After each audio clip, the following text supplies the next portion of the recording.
And so that reminds me of a philosophy that I've always lived with growing up, and that's ABIC. Always be in control. Same way I taught my son. You could do whatever you want as long as you're in control. You can have as much fun as you want. You can go play as much as you want. You can whatever as much as you want as long as you're in control. And why is that? Because the more control you have over yourself, actually the more freedom you have to experience life. Step one to staying in control. You have to develop a strong sense of self-awareness. Self-awareness is a skill.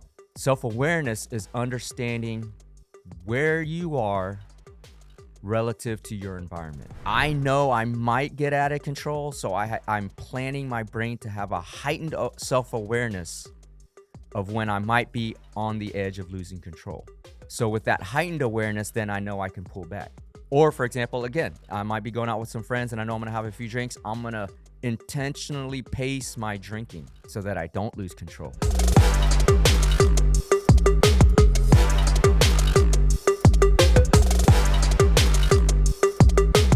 Yo, what's up, everybody? This is the End-to-End Podcast, and I'm your host, Dr. Young Nguyen, affectionately called Ninja, or Prolific Ninja by my family and friends, and because my fans are my friends, you can call me Ninja too. This is the End-to-End Podcast, the Alpha to the Omega, the beginning to the end, talking about life, motivation, drive, success, self-improvement, and offering you morsels in this all-you-can-eat buffet called life. Back in the studio, I don't know what's going on. It's highs and lows, chilies or whatever.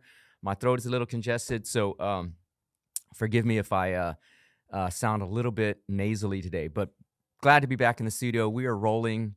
It's almost like second nature now recording these podcasts because we've been doing it for over 2 years, well past 100. I think this might be episode 106, 7-ish. I don't know. So it just feels good to get into that rhythm. But before I get into the topic of today's episode, I want to start my episode as I start every day. If you're new to the show, if you've been listening a while, you know that I start my day. As soon as I wake up, eyes open up, I thank God and the universe for another day, another opportunity to make an impact and to be influential and hopefully inspire somebody to live to their best controllable potential. So with that, I want to start the episode by thanking you for sharing, following, commenting. We'll get statistics from the last quarter, compare quarter over quarter. That's what you do. You measure your progress on the growth of our audience and the growth of the show. I know it's been astronomical. You know, they say it takes 400 episodes to get to 1 million followers and views. We're only at 100 and something, so we're only a quarter way there, but we are continuing to trend in the right way, and that's because of you. So thank you all for sharing the show. And if you're new to the show, I do this on my own dime, on my own time, spend my own money, pay a really nice team, solid team of people to get this content out to you. And so the only way we grow the show and fulfill our mission of inspiring billions of lives across the planet to live to their fullest controllable potential is for you to share the show. And so I like to do this on a value exchange. If you found value in the show, liked it, found something humorous, found something you could, share with their siblings, parents, wives, significant others, friends, whatever, coworkers that could help them, then please do share the show. As I like to say, if you're knowledge swole, share the show. That is how we grow. In today's episode, I'll only bring this up because my daughter celebrated her 6th birthday. And as she's growing, expanding, her view of the world is expanding, more enthusiastic, more energetic. She's really embracing life, which I love. But sometimes she gets out of control, right? And so that reminds me of a philosophy that I've always lived with growing up, and that's ABIC. Always be in control. Always be in control. I always tell my daughter, hey, look, you can do whatever. The same way I taught my son, you could do whatever you want as long as you're in control. You can have as much fun as you want. You can go play as much as you want. You can whatever as much as you want as long as you're in control, or you're always in control. Always, ABIC, always be in control. Okay. And why is that? Because the more control you have over yourself, the more freedom you have to experience life. Right? How many times have we had friends or family members, man, you're so out of control, bro. You're so out of control, because they what that means is they have an inability to self-regulate. They have an inability to when their mind or their emotions are out of control or just at their limits, they cannot stay in control. And so what happens is when you're out of control, you make irrational decisions, you make stupid decisions, you might get into trouble. Worst case, you might harm yourself or you might harm somebody else. And so that's why I say you always got to stay in control. Now, obviously with kids, that's an easy example, right? Because they don't have a frame of reference or their mind or emotional maturity is not quite there to understand being in control. But as an adult, there are several ways you can also get out of control. And what are these situations, right? Emotional situations, right? When you're really angry or when you're really frustrated or when you feel like you want to fight somebody, right? Or when you're really depressed and you want to lash out. These moments create a sense of lack of control, being out of control. Obviously, if you have an altered mental state, drinking too much, doing drugs, heroin, whatever. I don't do any of this stuff, so I don't know what it's like, but cocaine, anything that amphetamine, whatever. If you're not in the right mental state to be in control, then clearly you're out of control. Okay? On the flip side, if you get, I see this a lot with people, if they get overexcited, they get out of control. All this relates to what? A physiological process. These emotions, these drugs, it changes your body chemistry.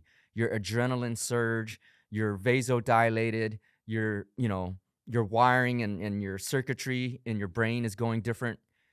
Neurotransmitters, different chemotactic factors in your body, they're changing rapidly.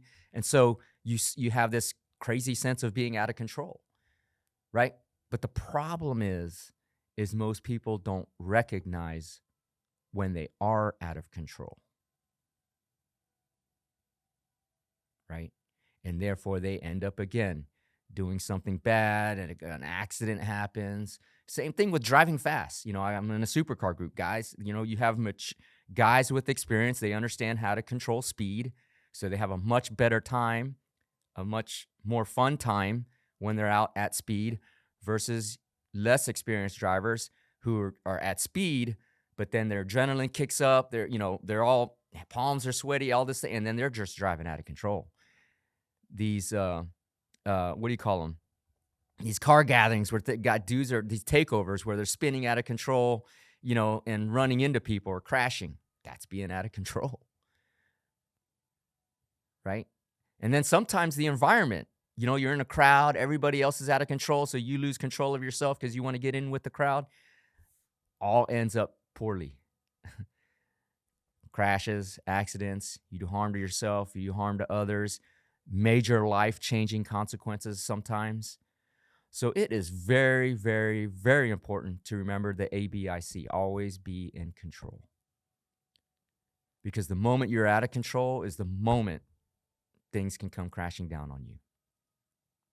Okay, and that's why I teach my son, teach my daughter processes to stay in control.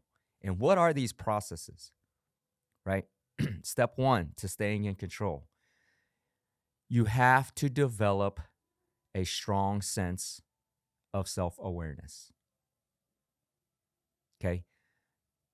Self-awareness is a skill. Self-awareness is understanding where you are relative to your environment. Okay? Self-awareness, if you extend that, so you're understanding where you are relative to your environment. So that requires two things.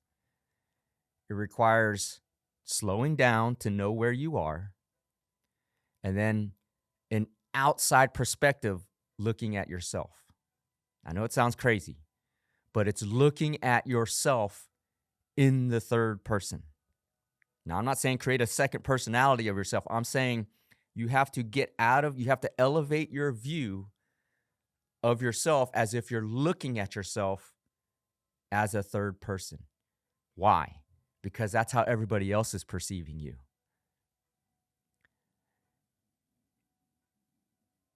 If you're out of control, people will tell you, bro, you're out of control. Like, chill out, right? But having that self-awareness allows yourself to tell yourself, bro, you're out of control. You need to slow down. You have to understand where you are relative to your environment. And so it's almost as if you're watching a movie of yourself. It's like that Joe Rogan has a very popular clip where he's like, live your life as if you're in a movie. Like there's a camera following you around all the time. It's the same idea, to stay in control. Because when perception is reality to other people, what they perceive of you is the reality they have of you. It's not what you believe about yourself. That's your reality. That's not their reality. And so when people are telling you're out of control, they're perceiving you as being out of control. So if you look into the shoes of somebody else as if they're looking at you, now you can perceive yourself as you are to the environment. And then all of a sudden you're like, you have an awareness of like, bro, I'm out of control. Very difficult to do in the moment because it leads to my second point, which is the physiological response, but it's very difficult to do. So this is a skill that needs to be developed, that a skill that needs to be acquired. And how do you develop that skill? Meditate. It takes maybe 5 to 10 minutes a day. You meditate and you close your eyes and you imagine yourself in the room watching yourself meditate. Sounds crazy, but that is the practice skill to understand how to become more self-aware and stay in control. Okay, so number one, heighten your level and understanding of your own self-awareness. Know where you are relative to your environment and envision in your mind's eye as if you're looking at yourself. Okay, again, it's a skill and it's very hard to do in the moment, which leads to point number 2 and how to develop more control about yourself. Point number 2 also involves self-awareness, but it's an internal awareness of your physical state. When you're out of control, usually it's because, again, you're having a physiological response to the environment or an activity or whatever, whether you're angry, excited, depressed, or you're bottling up frustration and you want to let it loose and you're going to be out of control. What happens? Breathing gets faster and shallower. Heart rate goes up. You might perspire more. Palms get sweaty, right? Your attention span might be like, ADD-ish, even though I don't believe in ADD, but it might be a little bit, flight of thoughts. Okay. All these physiological responses you must become aware of. Like being out of control is not like a switch. You don't all of a sudden are out of control. It's actually a buildup, a lead up. Some small event happens. You get kind of, hey, this is cool, exciting, whatever. Leads up to another event in the same situation, getting more excited, and then it just keeps going and going and building and building and building, and then all of a sudden you're out of control. Right? But it's a buildup to being out of control. It's not like you're calm and all of a sudden you're out of control. So in that buildup, you are experiencing a physiological response, a physiologic response. Dopamine is being released. Neurotransmitters, chemicals in your brain are all firing off. Synapses, electrical impulses firing off. Heart rate's up. Adrenaline is kicking in. All these things are happening. Okay? So the second point, again, related to self-awareness, or the second skill is understanding when this is happening to your body. The more aware of your physiological response to whatever emotion that's leading you to be out of control, the more you can stay in control. Okay? This is the one skill that I work on a lot recognizing when my body is reacting, because your body will react subconsciously. It's called, there's a sympathetic and parasympathetic nervous system. The parasympathetic is going to react subconsciously to the environment. So the more I'm aware of my heart rate and all this, in certain situations, let's say I'm having an argument with somebody, the more I'm aware that it's about to escalate because my body is escalating, I'm flaring up, the more I can suppress it and can keep it under control. Right? And what is my personal reaction to when I feel my body is getting to that moment of, man, this is not looking good as far as control is concerned? Two things. One, slow my breathing. Deep breaths. I try to hit 10 deep breaths. Whew. That's going to slow everything down. Right? Bring it back to normal. Bring your heart rate back to normal. Bring your breathing rate back to normal. Calm your senses down. Okay? And then the second thing is a conscious effort to slow down my response. I'm not firing off, escalating the situation. Somebody's going to clap at me. I'm going to slow down before I respond. Sometimes I don't even respond. Right? The second way that I do this or handle it is if I know I'm going in, or this is the third component, and this is more advanced, okay? If you know you're going into a situation where you might lose control, okay? If you know you're going into a situation where you might lose control, for example, I know I'm going to go out with some friends and have a good time and, drink a lot. Pre-plan your mental state to have a heightened awareness to stay in control. Does that make sense? I hope it does. It's a very esoteric but advanced mental technique that I use. So, for example, if I know I'm going to go out and have some fun, have a few drinks, before I go out, I pre-wire. It's like pre-game planning before the Super Bowl or the NBA Finals or whatever. You have a mental plan going into it. So it might be, hey, man, I know I might get out of control, so I'm planning my brain to have a heightened self-awareness of when I might be on the edge of losing control. So with that heightened awareness, then I know I can pull back. Or, for example, again, I might be going out with some friends and I know I'm going to have a few drinks. I'm going to intentionally pace my drinking so that I don't lose control. Where I see people pounding shots, once every 10 minutes, they'll get out of control quick. I might be like, hey, man, I'm pre-planning saying I'm only taking a shot once per hour. And with that, I'm going to drink a pint of water every time. So that I know that the risk of getting out of control is less. And here's the surprising thing, man. You actually have more fun staying in control. People think the sense of losing control, being wild and crazy gets you more fun. That only brings regret, to be honest with you, because bad shit happens. But when you're having fun in control, what does it allow you to do? It allows you to expand the boundaries of how much fun you can actually have and how much more things you can do when you're in control. Right? Circling back to the beginning. When my daughter's out of control, let's say she's playing in her game room and she's acting wild and crazy and out of control. I shut that shit down quick. You're out of control. We're done. How much fun is that? Right? And she knows that's the rule. As soon as you're out of control, we shut it down. So if she stays in control, she gets extended playtime because she's in control. Same thing with you. If you stay in control, you get more out of life.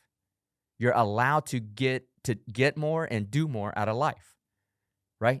So just to wind it all back in review, ABIC, always be in control. If you want to get the most out of life, you experience the most, have the most fun because you are more self-aware and enjoying things more instead of blacking out and not knowing what happened. Always be in control. Step 1, become more self-aware of where you are relative to the environment. Okay? Look at yourself from a third-party perspective in the moment to know exactly how you're reacting to the environment and other people around you. Don't wait for somebody to tell you, man, you're out of control, bro. Try to tell yourself, man, I'm almost out of control. Let me chill. Okay? Step number 2, become more self-aware of your physiological responses. And this is different for everybody, right? People can tolerate more. It's unique. But become aware of your physiological responses leading up to the possibility of getting out of control. And number 3, if you know you're going into a situation where you might lose control, pre-plan. Have a game plan ahead of time. Be more aware. I turn on a switch saying that I got to be in more control because I know I'm going to go do these things, and therefore I have more fun doing these things. So again, self-awareness of you and your environment, self-awareness of your physiological response, and then third, if you know you're getting into a situation where you might lose control, pre-plan. Trust me on this. These are all skills you can develop. Takes work. But the more control of your life that you have, the more you can experience, and the more success you're going to have. Glad to be back. Glad to bring you another episode of the End-to-End Podcast. If you found value in this, if you found a strategy to help you become more in control of your life, please do like, comment, follow, share, subscribe, especially share the show. That's if you're knowledge swole, share the show.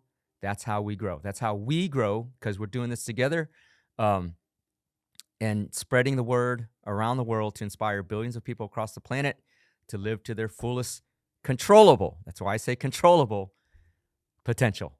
Prolific Ninja, glad to bring you another episode. I'm going to end my show as I end my day. Before I put my head down on the pillow, close my eyes, I thank God and the universe for another opportunity, another day to have made an impact. So with that, I want to thank you for following and supporting the show. Please do share the show. And as I say, be great today, but be even more grateful. Looking forward to bringing you another episode very, very soon.